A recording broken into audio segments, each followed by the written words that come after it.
මම කියලා දෙන්න යන්නේ කොහොමද රවුමක් ගොතාගන්නේ කියලා. හරියටම මම මැජික් රින් එකක් ගොතාගෙන ඇවිල්ලා තියෙන්නේ. ඔයාලා මැජික් රින් එකක් ගොතන්න දන්නේ නැත්නම් මගේ කලින් වීඩියෝ එකක් තියෙනවා මැජික් රින් එක කොහොමද ගොතන්නේ කියලා දාපු ඒක බලන්න. සමහරක් අය කරන්නේ මෙතෙන්න මම මේකට අද මේක වටේට ගොතන්නේ ඩබල් ක්‍රෝෂේ. අපිට ත්‍රිබල් ක්‍රෝෂේ, සිංගල් ක්‍රෝෂේ, හාෆ් ඩබල් ක්‍රෝෂේ වුණත් ගොතන්න පුළුවන්. ගොඩක් වෙලාවට අපි ඩබල් ක්‍රෝෂේ එකක් ගොතනකොට ඒකේ අර උස්ස ගන්න චේන් 3ක් දානවනේ. මම ගොඩක් වෙලාවට මගේ ගෙතුම් වල ෆිනිෂින් එක ගන්න ඒ චේන් 3 දාන්නේ නැහැ. ඩබල් ක්‍රොෂේ එකක්මයි දාන්නේ. එතකොට මට හිතෙනවා ෆිනිෂින් එක ලස්සනයි කියලා. ඔයාලා try කරලා බලන්න. මම ඒ විදිහට ගොතලා පෙන්නන්නම්. ඒකට මම කරන්නේ අපි සාමාන්‍යයෙන් ඩබල් ක්‍රොෂේ එක ගොතන්නේ මෙහෙම තද කරලා මේක කටුවේ ගානට විතර වගේ අපි මේ තොණ්ඩුව හදාගන්නේ. අපි මේක ගොතද්දි චුට්ටක් මෙහෙම ඇද ගන්නවා. ඒ ඇද ගන්න අර උස ගන්න වගේ උස ප්‍රමාණයට වගේ ඒකවල හිතින් මැනලා ගන්න. ඊට පස්සේ අපි අර පුරුදු විදිහටම ඩබල් ක්‍රොෂේ එක ගොතනවා. අපි චේන් 3 දාගන්නේ නැහැ. දැන් මේ විදිහට අර චේන් 3 දාගන්න තු ඩබල් ක්‍රොෂේ එකක්ම ගොතන්නේ. ඊට පස්සේ දැන් මේක දිගටම ඩබල් ක්‍රොෂේ ගොතාගෙන යනවා. මම ඩබල් ක්‍රොෂේ 10ක් දානවා මේකට. මේ වූල් එක ගොඩක්ම ක්වොලිටි එකෙන් අඩු එකක් මම ගත්තේ. මම මේකට දැන් ඩබල් ක්‍රොෂේ 10ක් ගොතනවා. 2යි 3යි 4යි 5යි 6යි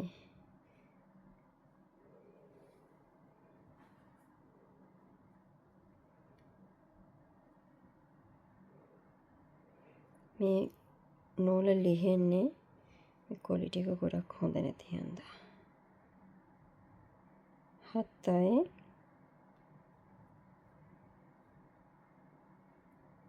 8යි 9යි 10යි අපි දැන් හැම වෙලාවකදීම මෙහෙම රවුමක් ගොතනකොට අපිට ඕන 10යි නම් එකක් වැඩිපුර දාගන්න ඕන. මම දැන් 10ක් නේ ගොතනවා කිව්වේ. එකක් වැඩිපුර දාගත්තා. ඊට පස්සේ අපිට මේ රවුම චූටි කරන්න ඕනේ නම් මේකෙන් අදිනවා. ඊට පස්සේ මේක මෙහෙම චූටි වෙනවා. ඊට පස්සේ අපි මෙතන ස්ලිප් ස්ටිච් එකක් දාලා මේ රවුම සම්පූර්ණ කරගන්නවා.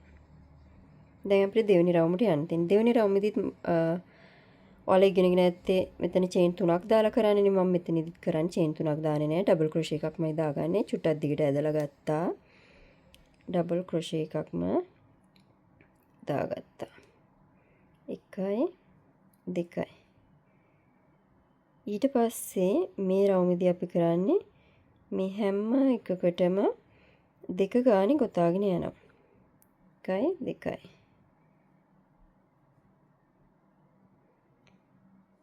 මම හිමීට කරලා පෙන්නන්න. 1යි 2යි.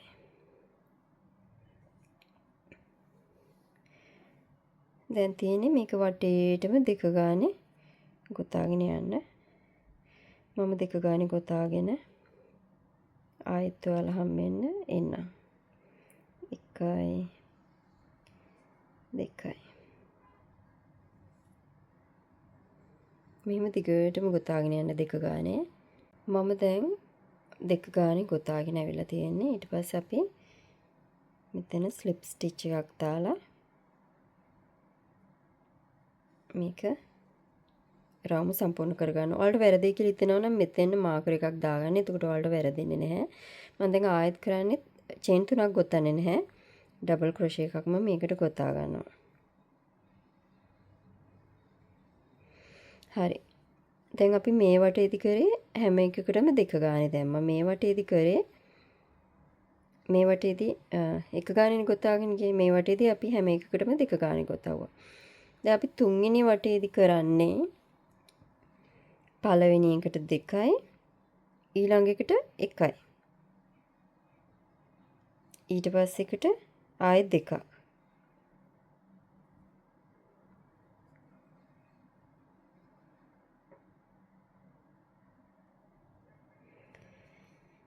මේ රවුමේ අපි 10ක් ගොතාගෙන තියෙන්නේ. ඊට පස්සේ මේ රවුම එකකට දෙක ගාන ගෙතුවා. මේ රවුමේදී කරන්නේ 2යි 1යි 2යි 1යි 2යි 1යි 2යි 1යි.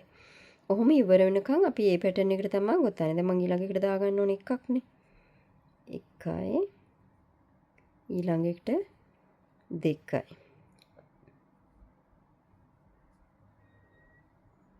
මේක හරි ලේසි පැටර්න් එකක්. ඔයාලට මතක තියාගන්න උනත් ලේසි. දැන් මම අවසාන වෙනකන් එහෙම ගොතාගෙන ඉන්නම්. මතක තියාගන්න 2යි 1යි 2යි 1යි 2යි 1යි. මේ පැටර්න් එකට තමයි අවසාන වෙනකන් යන්නේ. දැන් අපි වට දෙකක් ගොතාගෙන ඉවරයි.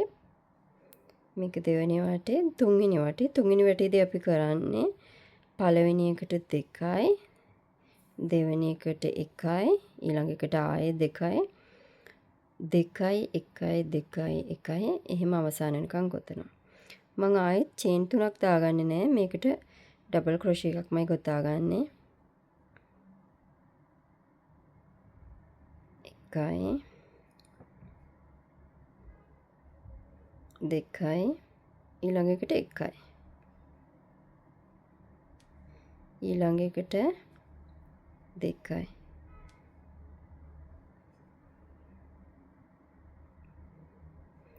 ඊළඟට 1යි.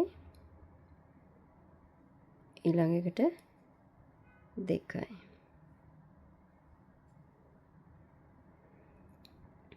දැන් 2යි 1යි 2යි 1යි 2යි 1යි කියලා වටේට ගොතාගෙන යන්න. වරද්ද ගන්න එපා. චුට්ටක් ගොතලා ආයෙ බලන්න හරියට ගොතලා තියෙනවද කියලා චුට්ටක් ගොතලා ආයෙ බලන්න. එතකොට ඔයාලට ආපහු ගලවන්න ඕනේ නැහැ. නැත්තම් මේක ගොතාගෙන යද්දි පොකුටු වෙනවා. මම මෙහෙම වටේටම ගොතාගෙන එන්නම්. ඔයාලත් එහෙම ගොතාගෙන ඉන්න. දැන් මම මේ රවුමත් 2යි 1යි 1යි 2යි 1යි 1යි විදිහට ගොතාගෙන තිනවා. ඔයාලා බලන්න චුට්ටක් ගොතලා බලන්න චුට්ටක් ගොතලා බලන්න නැත්තම් වැරදෙන්න ඉඩ තියෙනවා. මම දැන් මේක ස්ලිප් ස්ටිච් එකක් දාලා ජොයින් කරගන්නවා. දැන් ඔයාලට මේකේ පැටර්න් එකක් තියෙනවා. මම මේ පැටර්න් එක කියලා දෙනවා. මම දිගටම ගොතන්නේ නැහැ. අපි පළවෙනි එකට 10ක් ගොතාගෙන ගියානේ. දෙවෙනි එකට කරේ 2 2 ගොතන එකට 1. තුන්වෙනි එකට 2යි 1යි 2යි 1යි 2යි 1යි කියලා ගොතාගෙන ගියා.